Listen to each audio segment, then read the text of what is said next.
आखिर कौन है जिम्मेदार? क्या संदीप लामिछाने जिम्मेदार हैं या फिर cricket association of Nepal? I am sure कि आपको अब तक कहानी मिल चुकी होगी कि एक बार फिर से नेपाल क्रिकेट में पॉलिटिक्स की बात हो रही है। एक बार फिर से वही कहानी शुरू हुई जो मैंने कुछ टाइम पहले सुनी थी कि भैया पता है नेपाल में ना बहुत पॉलिटिक्स है, और नेपाल क्रिकेट को ग्रो ना होने का सबसे बड़ा रीजन ही यही है कि आपके अंदर इतनी पॉलिटिक्स है कि आप बाहर से कंपीट ही नहीं कर पा रहे हो, क्योंकि आपके अंदर की लड़ाई ही खत्म नहीं हो रही। आई एम श्योर कि आपको अब तक कहानी मिल चुकी होगी कि संदीप ने क्रिकेट एसोसिएशन ऑफ नेपाल से अपने आप को सेपरेट कर लिया है, और इसमें उन्होंने साफ साफ लिखा है कि ये सिर्फ अपने आप को पर्सनली और प्रोफेशनली ग्रो करने के लिए मैंने किया है।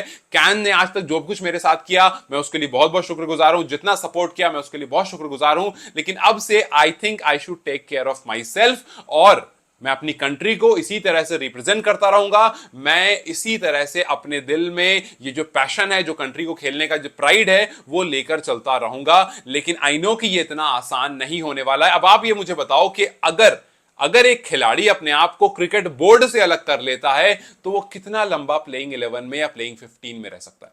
देखो, इस कहानी के बहुत सारे एंगल हैं। मेनली इस कहानी के 3 एंगल हैं। पहला वो जो कहते हैं कि जी संदीप गलत है, दूसरा वो जो कहते हैं कि जी कैन गलत है, और तीसरा जो बिल्कुल न्यूट्रल पर आकर बात कर रहे हैं। सो मैं आपके सामने तीनों एंगल रखूंगा, लेकिन मैं आपको पता है मैं हमेशा न्यूट्रल होकर बात करता हूं, सो मैं न्यूट्रल वाला एंगल भी रखूंगा, लेकिन बाद में पहले आपको दोनों एंगल बता दूं। एक यूजर ने लिखा कि संदीप को इस तरह से डिसीजन नहीं लेना चाहिए बिकॉज आज संदीप जो कुछ भी हैं वो क्रिकेट एसोसिएशन ऑफ नेपाल की वजह से हैं। एक बोर्ड ने उनको सपोर्ट करा, इस वजह से आज संदीप अपना स्किल दिखा पा रहे, वरना बहुत सारे लोग ऐसे हैं जिनके पास स्किल है लेकिन सपोर्ट नहीं है, तो वो कुछ नहीं कर पाते हैं लाइफ में। संदीप का ये फैसला जो है वो पूरी तरह से गलत है। लेकिन वहीं दूसरी साइड कुछ का ये मानना है कि ये पॉलिटिक्स है जिसमें पारस खड़का बहुत ज्यादा इन्वॉल्व है। कुछ ने वाकई ये कहा कि पारस खड़का संदीप को बहुत पसंद नहीं करते हैं, और उनका पुरानी हिस्ट्री रही है, and that is the reason कि पारस कोशिश ये कर रहे हैं कि वो लोग जिनसे वो क्लोज है, जिनसे वो कनेक्टेड है, उनको टीम में घुसा कर रखा जाए। जैसे ज्ञानेंद्र मल्ला को कोच, असिस्टेंट कोच बनाने का फैसला जो है उसके साथ बहुत लोग नहीं है, बट वो पारस के काफी क्लोज हैं, इस वजह से उनको बनाया गया। फिर उसके बाद डीएस आईरी के बारे में लोगों ने कहा कि जी उनको वाइस कैप्टन इसीलिए बनाया गया। सो ये एक कहानी निकल कर आ रही है कि पारस जो है वो कहीं ना कहीं अपने से क्लोज लोगों के साथ काम करना चाह रहे हैं, and that is the reason कि आज ये पॉइंट आ गया कि संदीप को छोड़ना पड़ गया। लोगों ने लिखा कि संदीप यू गो वेल, हम आपके साथ हैं, लेकिन एक जो न्यूट्रल पॉइंट ऑफ व्यू है वहां पर आकर के मैं थोड़ा सा डिस्कशन बड़ा करूंगा, और मैं चाहूंगा कि आप मुझे अपना पॉइंट ऑफ व्यू जरूर बताना। अब सवाल मेरा सिर्फ यह है कि संदीप ने खुद को कैन से अलग कर लिया, ठीक है, मैं एक कैन को भी जिम्मेदार मानता हूं, मैं संदीप को भी जिम्मेदार मानता हूं, लेकिन सिर्फ सवाल यह कि आखिर संदीप ने क्या सोचकर अलग किया? क्या वाकई संदीप को यह लगता है कि वो खुद को अगर क्रिकेट एसोसिएशन ऑफ नेपाल से अलग कर लेंगे तो वो कितना लंबा इस चीज पर टिक सकते हैं? आपको क्या लगता है अगर संदीप आउट ऑफ फॉर्म रहेंगे और खुद को वो कैन से दूर रखेंगे, कब तक कैन उनको रख सकता है टीम में? मतलब कैन का तो कोई फैसला ही नहीं है ना इस पर। कैन प्लेइंग 11 रखेगा, उसमें संदीप का नाम ही नहीं रहेगा। संदीप अब कुछ नहीं कर सकते बिकॉज ऑलरेडी टीम से बाहर है। सो कैन से, एक बोर्ड से अपने आप को अलग करना, ये एक बहुत बड़ा मामला। और अगर आपको ये बात अच्छे से समझ में नहीं आ रही है कि यार बोर्ड से अलग करने का क्या मतलब है, तो मैं आपको सिंपल केस में बता दूं कि संदीप को कोई सैलरी नहीं मिलेगी। संदीप कहां जाएंगे, कैसे खेलेंगे, इसकी कोई जिम्मेदारी नहीं होगी। संदीप इंजर्ड होंगे, कोई जिम्मेदारी। संदीप के साथ क्या होता है इसका जिम्मेदारी कैन बिल्कुल भी नहीं लेगा। हालांकि अच्छी बात यह है कि कैन ने अपने एंड से अभी कुछ भी नहीं कहा है। कैन ने अपने एंड से एक बात कही है कि अभी हम इस पर मीटिंग करेंगे और मीटिंग के बाद फैसला सुनाएंगे। लेकिन सवाल सबसे बड़ा यह है कि यार ये जो पॉलिटिक्स, क्योंकि पॉलिटिक्स तो है, ऑब्वियसली पॉलिटिक्स है, जब भी तो संदीप ने अपने आप को पुल आउट करने का बाद, कौन सही कौन गलत ये हम नहीं करें, लेकिन पॉलिटिक्स इन्वॉल्व है, और इस पॉलिटिक्स में अगर किसी का सबसे बड़ा नुकसान होगा तो वो नेपाल क्रिकेट का होगा। ये बात तो तय है। वो इसलिए क्योंकि आप खुद सोचो यार, संदीप की फॉर्म खराब है, संदीप खिलाड़ी खराब नहीं है। आप सोचो कि आप में से बहुत लोग इस टाइम पर हो सकता है जो संदीप के अगेंस्ट होंगे, जब संदीप ने फास्टेस्ट 100 विकेट ली थी तब वो संदीप के लिए चेयर कर रहे थे। जब संदीप आईपीएल खेलने गए थे तो आप वही थे जो संदीप के लिए चेयर कर रहे थे, क्योंकि उनको संदीप का टैलेंट दिखा था, और संदीप ने अच्छी गेंदबाजी की है पास्ट में। He is just out of form.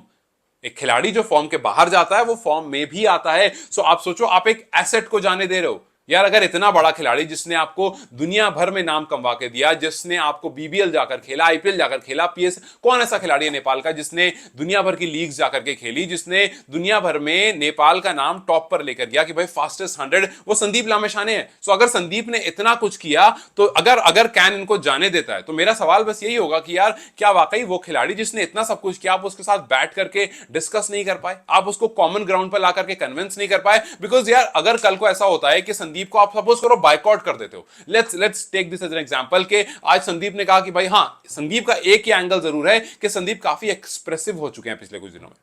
Sandeep ने इससे पहले भी काफी बार जैसे अंपायर को क्रिटिसाइज करना हो, वो ओपनली आकर के क्रिटिसाइज करना, या फेसबुक पोस्ट का वो बहुत ज्यादा यूज करते हैं, पब्लिकली आकर के बहुत ज्यादा चीजों को बयां करते हैं। और मुझे लगता है एक प्रोफेशनल आदमी को शायद इसको थोड़ा सा अवॉइड करना चाहिए, और उसका सिर्फ एक रीजन है कि शायद आप कभी कभी बहुत जब गुस्सा और बहुत अग्रेसिव होते हो तो उस टाइम पर लिख देते हो, बट बाद में आपको रियलाइज होता है कि यार शायद नहीं करना चाहिए था।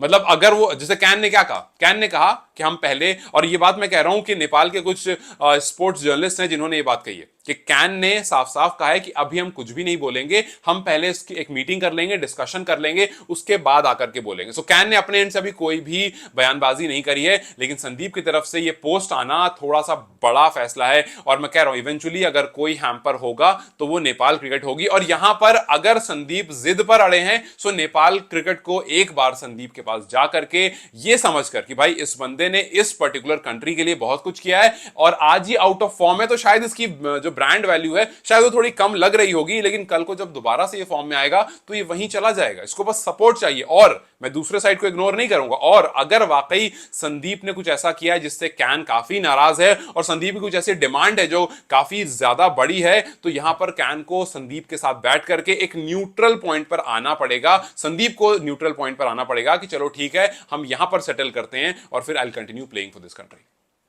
बिकॉज एक बात है, अगर आप कैन से खुद को अलग करते हो तो बहुत ज्यादा दिन तक आप नहीं खेल पाओगे। बिकॉज एक पॉइंट आएगा, हाँ, अगर आपकी फॉर्म बहुत अच्छी चलती रही, आप बहुत विकेट्स लेते रहे और आप वापस से फॉर्म में आ गए, तो हो सकता है कि कैन भी बोले कि चलो ठीक है भाई, बढ़िया है, हमें ना इसको सैलरी देनी, हमें ना इसका टेक केयर करना है, और टीम के लिए बढ़िया कर रहा है, नेशन के लिए अच्छा कर रहा है, तो फिर हम इसको टीम में रहने देते हैं, हम कोई दिक्कत नहीं, हम 10 प्लेयर सेलेक्ट करते हैं, एक प्लेयर जो होगा वो संदीप लामिछाने होगा, तो कोई इशू नहीं। लेकिन ये ज्यादा लंबा तक नहीं चल सकता है। सो यस, इस टाइम पर जो परेशानी होने वाली, तो संदीप को अगर आपने बुरी तरह से बायकॉट कर दिया तो हो सकता है वो वाकई नेशन छोड़ करके किसी और जगह जाकर खेलना शुरू कर दें। हालांकि ये बहुत ज्यादा गलत हो जाएगा, बट आप फिर वो संदीप भी बोलेंगे मैं क्या करूं भाई। मतलब संदीप ने एक फैसला लिया, कैन ने उस पर अप्रूवल डाल दिया कि ठीक है भाई आप हमसे अलग हो गए, और फिर उसके बाद इवेंचुअली जाकर के संदीप ने कहा कि यार मुझे तो मौका मिल ही नहीं रहा, क्रिकेट ही मैं जानता हूं, क्रिकेट ही मैं खेलता हूं, अगर क्रिकेट नहीं खेलूंगा तो और क्या करूंगा, तो चलो ठीक है किसी और नेशन से क्रिकेट खेलना शुरू कर देते हैं।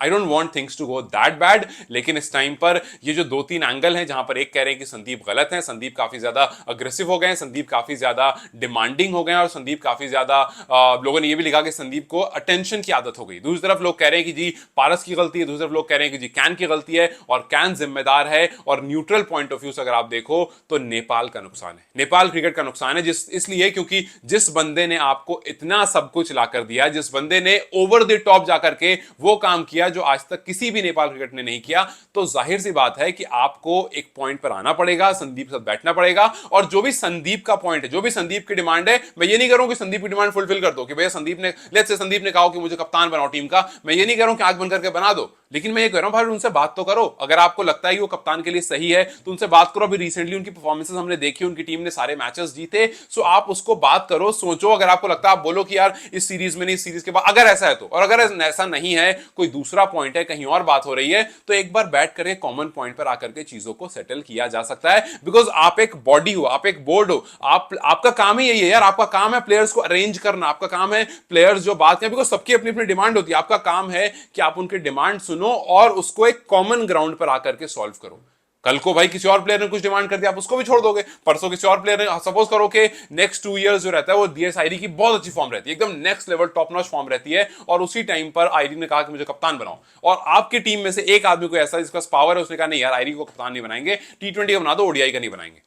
वहां पर आई हो सकता है आपके साथ कलेश करने लगे और फिर वो बोलेंगे ठीक है जी नहीं बनाओगे, मैं जा रहा हूं। सो क्या कल को अगर सारे प्लेयर्स ऐसे कुछ डिमांड करने लगेंगे तो आप उनको छोड़ने लगोगे, हाँ चलो जाओ यार, जाओ यार, जाओ यार, फिर तो बॉडी चल ही नहीं पाएगी ना, फिर तो क्रिकेट एसोसिएशन ऑफ नेपाल जो है वो चल ही नहीं पाएगा। तो सारा मामला यहां पर यही है कि ये जो पॉलिटिक्स अंदर चल रही है, जो भी इसको लीड कर रहा है, उसको रुकने की जरूरत है, उसको ये समझने की जरूरत है कि अगर इसी तरह से कारनामा चलता रहा तो फिर काफी परेशानी हो जाएगी। आई एम टेलिंग यू, अगर इसी तरह से कारनामा चलता रहा तो वो दिन दूर नहीं है जब स्टुअर्ट लॉ भी छोड़ करके चले जाएंगे।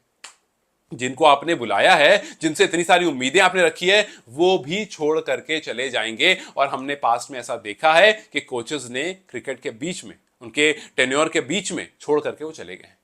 सो यहां पर सबसे बड़ा रोल जो है वो संदीप का नहीं है, सबसे बड़ा रोल यहां पर कैन का है, बिकॉज संदीप एक प्लेयर है, आप एक बॉडी हो, आपका काम है प्लेयर्स को मैनेज करना, और अगर कहीं पर ऊंच नीच हो रही है so you have to sit and talk, और फिर देखना पड़ेगा कि इसको कैसे रिजॉल्व किया जाए, इससे पहले कि कोई प्लेयर आकर के सोशल मीडिया पर कुछ लिख दे, कुछ बोल दे। बिकॉज आज संदीप ने किया है, जो और लोग इसको फेस कर रहे हैं कल को उनको भी ताकत मिल जाएगी, वो भी कर देंगे। और अगर संदीप ने कोई ऐसा स्टेप ले जिससे उनकी लाइफ बेहतर हो गई तो दूसरा प्लेयर भी वही स्टेप ले लेगा। सो इस टाइम पर इट्स वेरी इंपॉर्टेंट कि आप प्लेयर को अच्छे से मैनेज करो, बिकॉज सिर्फ कहानी संदीप की नहीं है। मैंने एक जगह ये भी पढ़ा कि लुम्बिनी प्रोविंस के जो प्रेसिडेंट हैं संजय गुरांग, उन्होंने अक्यूज किया है कैन के प्रेसिडेंट को कि आप अपनी अथॉरिटी का मिस यूज कर रहे हैं।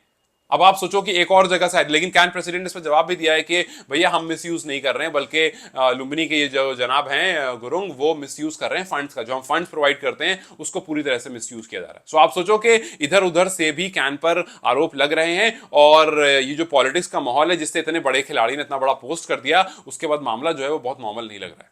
तो यहां पर अब देखना बस ये है कि क्या मीटिंग होती है कैन की, क्या आखिर फाइनल डिसीजन निकलता है, और अगर वाकई आप एक खिलाड़ी को जाने देने के लिए तैयार हो तो मैं इस बात से थोड़ा हैरान हूं कि अगर आपने एक खिलाड़ी को जाने दिया तो कल को दूसरे को परेशानी होगी, उसके बाद अगले को होगी, उसके बाद अगले को होगी, वो सारे एक एक करके निकलते रहेंगे। और आप अगर ये सोचते हो कि एक खिलाड़ी से टीम नहीं चलती, ये बात गलत नहीं है। वाकई एक खिलाड़ी से टीम नहीं चलती। जब कल संदीप नहीं थे तब भी नेपाल ने क्रिकेट खेला और अच्छी क्रिकेट खेली है, संदीप वापस आ गए तब भी नेपाल खेल रहा है। सो एक प्लेयर से टीम नहीं चलती, लेकिन अगर आप एक प्लेयर के साथ ऐसा बिहेव करोगे तो फिर कल दूसरा तीसरा चौथा भी पैदा होगा, उनको भी दिक्कत होगी, उनकी भी डिमांड होगी, और अगर वो फुलफिल नहीं करोगे तो फिर वहां भी आपको कुछ ऐसा ही झेलना पड़ेगा। हर टीम में अच्छे और बुरे हर तरह के लोग होते हैं। अब संदीप अच्छे साइड में है, कुछ लोगों का मानना है, कुछ लोगों का मानना है कि बुरे साइड में, वो डिस्कशन है ही नहीं। डिस्कशन ये है कि आप अपने प्लेयर्स को कैसे मैनेज करते हो, बिकॉज आप एक बॉडी हो, वो एक प्लेयर है, वो एक इंसान है जो गुस्सा भी हो सकता है, जो शांत भी हो सकता है, जो नाराज भी हो सकता है, और उसके बाद वापस से नॉर्मल भी हो सकता है। लेकिन आप एक बॉडी हो, आपका काम है प्लेयर को मैनेज करना, और इतना बड़ा प्लेयर अगर है तो आपको उसको मैनेज करना पड़ेगा, क्योंकि इस टाइम पर बहुत सारी चीज संदीप के अंदर है, बहुत सारी स्किल्स है जिसको नेपाल यूज कर सकता है। आने वाले टाइम में वो नेपाल के लिए फायदा होगा, नेपाल क्रिकेट के लिए फायदा होगा, और साथ ही साथ संदीप लामिछाने के लिए भी फायदा होगा।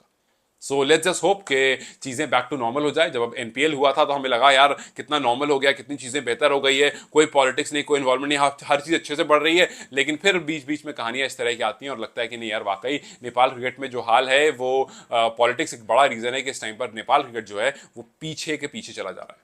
खैर, आपको क्या लगता है, आप इस पूरे मामले को, इस पूरे मुद्दे को किस तरह से देखते हैं? आगे संदीप का फ्यूचर क्या देखते हैं? क्या वो नेपाल के साथ जुड़े भी रह पाएंगे, या फिर कैन को छोड़ने के बाद एक पॉइंट आएगा जब कैन वाकई उनको छोड़ देगा और कहेगा भैया हमारे आप प्लेइंग 15 में नहीं है? आप बताइए, आपको क्या लगता है? मुझे कमेंट्स में बताइए। Take care, see you very soon, bye.